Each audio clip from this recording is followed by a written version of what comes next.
నయనతార తన జీవితం ఆధారంగా రూపొందిస్తున్న Nayanthara beyond the fairy tale documentary కోసం తన భర్త విఘ్నేష్ శివన్తో కలిసి నటించిన నానం రౌడీదాన్ సినిమాలోని కొన్ని సన్నివేశాలను ఉపయోగించాలని నిర్ణయించుకుంది. అయితే ఈ సినిమా నిర్మాత అయిన ధనుష్ ఈ విషయానికి అంగీకరించలేదు. దీంతో నయనతార ధనుష్కు ఒక బహిరంగ లేఖ రాసి అతనిపై తీవ్ర విమర్శలు చేసింది.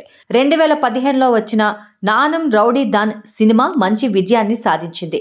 ఈ సినిమా సమయంలోనే నయనతార దర్శకుడు విఘ్నేష్ శివన్తో ప్రేమలో పడింది.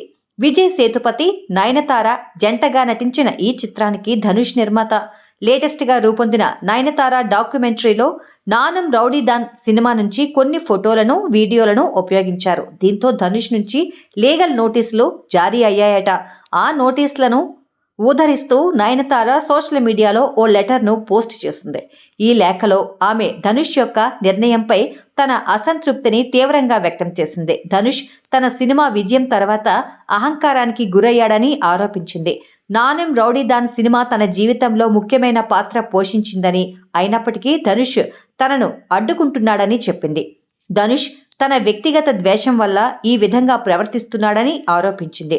ధనుష్ తన డాక్యుమెంటరీలోని కొన్ని సెకండ్ల క్లిప్స్ను ఉపయోగించినందుకు 10 కోట్లు చెల్లించాలని డిమాండ్ చేయడంపై ఆగ్రహం వ్యక్తం చేసింది.